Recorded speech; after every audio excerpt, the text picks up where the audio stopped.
दिन के 12 बज रहे थे, लेकिन सोहन अभी भी सो रहा था। उसकी माँ सुमित्रा ने आवाज दी, सुमित्रा उठ जा बेटा, देख सूरज सर पर चढ़ आया है, कब तक सोता रहेगा। लेकिन सोहन पर कोई असर नहीं हुआ। वह चादर से मुंह ढककर दोबारा सो गया। कुछ देर बाद उसे खाने की खुशबू आने लगी। दाल में तड़का लगते ही उसे जोर से भूख लगने लगी। सोहन उठा और सीधा माँ के पास रसोई में पहुंच गया। सोहन, माँ क्या बनाया है? सुमित्रा, पहले जाकर नहा, फिर आना रसोई में। दाल चावल बनाए हैं। दाल चावल सोहन को बहुत पसंद थे। वह फटाफट आंगन में गया और हैंडपंप से बाल्टी भरने लगा। इसी बीच उसे याद आया कि उसने दांत तो मांजे ही नहीं। उसने फटाफट मंजन लेकर दांतों को रगड़ लिया और मगा साबुन लेकर बैठ गया नहाने। जल्दी से नहाकर कपड़े पहनकर रसोई में पहुंच गया। तब तक खाना तैयार हो चुका था। माँ ने खाना परोस दिया। खाना बहुत ही स्वादिष्ट बना था। सोहन ने भरपेट खाना खाया। वह खाना खाकर उठा तो माँ ने टोक दिया, सुमित्रा, अब कहाँ चल दिया? सोहन, माँ लगता है खाना कुछ ज्यादा ही खा लिया, बहुत तेज नींद आ रही है, मैं तो सोने जा रहा हूँ। सुमित्रा, हे भगवान, अभी 1 घंटे पहले ही तो सोकर उठा है। तुझे बस सारा दिन यही काम है, उठो, खाओ और सो जाओ। तुझे पता है तेरे पिता खेत में कितनी मेहनत करते हैं, तब हमें 2 वक्त की रोटी मिलती है। कुछ नहीं तो जाकर उनकी मदद ही कर दिया कर। उनके लिए खाना ले जा, मैं अभी तैयार कर रही हूँ। सोहन पर तो जैसे दुखों का पहाड़ टूट पड़ा। सोहन, माँ तुम्हें पता है इतनी धूप में पहले एक बार मैं खाना देने गया था, आकर कितना बीमार पड़ गया था। तुम ही चली जाना, मैं तो सोने जा रहा हूँ। सुमित्रा को बहुत गुस्सा आया। इससे पहले वह कुछ कहती सोहन तेजी से अपने कमरे में जाकर सो गया। सुमित्रा खाना लेकर खेत पर पहुंची। कबीरदास बहुत मेहनत से खेत जोत रहे थे। सुमित्रा, सुनो जी, पहले खाना खा लेते। कबीरदास, अरे तुम इतनी धूप में क्यों परेशान होती हो, सोहन के हाथ से खाना भेज देती। सुमित्रा, हमारे तो भाग्य ही फूट गए हैं, ऐसा आलसी बेटा मिला है, बस खाता है और सो जाता है। भगवान जाने इस लड़के का क्या होगा। कबीरदास, चिंता मत करो, एक दिन सब ठीक हो जाएगा। सोहन के माता पिता सोहन की आदत से बहुत परेशान थे। वह कोई भी काम नहीं करता था, बस सारा दिन सारी रात सोता रहता था। एक दिन सोहन के पिता ने कहा, कबीरदास बेटा, मैं खाद और यूरिया लेने शहर जा रहा हूँ, 2 दिन लग जाएंगे। फसल तैयार होने वाली है, तू सुबह खेत पर चले जाना और सारा दिन वहीं रहना, शाम को खाना खाकर रात को वहीं सोने चले जाना, कहीं कोई जानवर खेत में न घुस जाए या कोई और हमारी फसल को नुकसान न पहुँचा दे। सोहन, पिताजी, मुझसे ये सब नहीं हो पाएगा, आप माँ को बोल दीजिए। कबीरदास, नालायक, खेत की देखभाल आदमियों का काम होता है।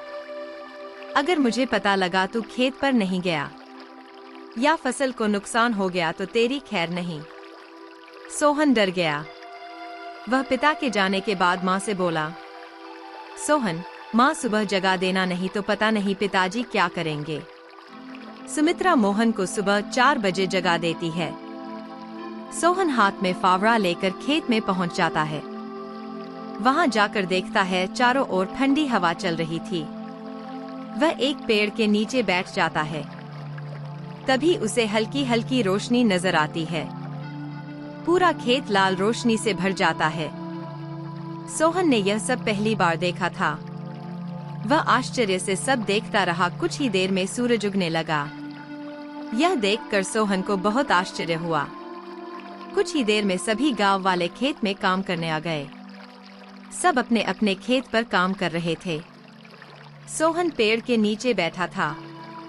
तभी उसके पास के खेत से माधव काका आए।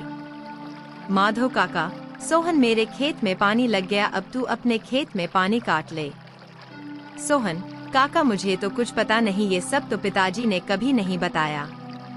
माधव काका, बेटा कभी पिता के साथ खेत पर आया है तो तुझे पता होगा। माधव काका ने अपने बेटे को बुलाकर पानी सोहन के खेत की ओर कर दिया। माधव काका, जब पूरा खेत भर जाए तो हमें बता देना। सोहन बैठकर देखता रहा, लेकिन सुबह जल्दी उठने के कारण उसे नींद आ गई। खेत में पानी बहुत ज्यादा भर गया। तभी माधव काका दौड़ते हुए आए। माधव काका, नालायक, यहाँ सोने आया था। अपने पिता की सारी मेहनत बर्बाद कर दी, सारी फसल नष्ट हो गई। सोहन हड़बड़ा कर उठा। उसका खेत पानी से लबालब भरा हुआ था। माधव काका ने जल्दी से पानी दूसरी ओर काटा, लेकिन तब तक बहुत देर हो चुकी थी। लगभग आधी फसल खराब हो चुकी थी। सोहन काका, अब कुछ नहीं हो सकता क्या? माधव काका, नहीं बेटा, तैयार फसल का ध्यान बच्चे की तरह रखना पड़ता है। समय से पानी देना, खाद देना, जानवरों से बचाना, इसीलिए हम दिन रात खेत पर रहते हैं। अब तो भगवान ही मालिक है।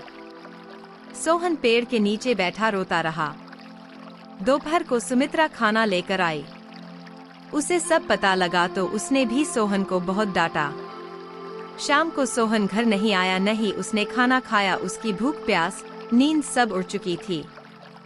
अगले दिन जब कबीरदास घर वापस आए तो उन्होंने सोहन के बारे में पूछा। सुमित्रा ने सारी बात बता दी। कबीरदास सब छोड़कर दौड़ते हुए खेत पर पहुंचे। उन्होंने देखा मोहन पेड़ के नीचे बैठा रो रहा था। आधी फसल खराब हो चुकी थी। सोहन, पिताजी, मुझे माफ कर दीजिए, मेरे आलस ने इतना बड़ा नुकसान कर दिया। आप चाहे तो मुझे पीट लीजिए। कबीरदास, नहीं, तुझे मारने से फसल ठीक नहीं होगी। वादा कर, आज के बाद कभी आलस नहीं करेगा। चल अब घर चल, वहीं बात करेंगे। दोनों घर आ जाते हैं। सोहन की आंखों से अब भी आंसू बह रहे थे। सुमित्रा ने उसे खाना दिया, लेकिन उसने नहीं खाया और वह अपने कमरे में जाकर रोने लगा। सुमित्रा जी, अब क्या होगा? आधी फसल तो बर्बाद हो गई। कबीरदास, सुमित्रा, कोई घाटे का सौदा नहीं है।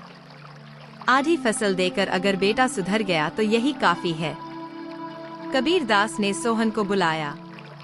कबीरदास, बेटा, अब तो नुकसान होना था, हो गया। अब हमें कल से आधे खेत की फसल उखाड़ कर दोबारा बोनी होगी। सोहन, पिताजी, आप बाकी आधे खेत में खाद, यूरिया लगाकर उसे काटने का इंतजाम कीजिए। मैं इस पर अकेले काम करना चाहता हूँ। अगले दिन सुबह 4 बजे सोहन अपने पिता के साथ खेत पर पहुँच गया और पिता के बताए अनुसार खेत पर काम करने लगा। 4 महीने कठिन परिश्रम करने के बाद नई फसल कुछ बढ़ती हुई दिखाई देने लगी। सोहन अब एक कर्मठ, मेहनती इंसान बन चुका था।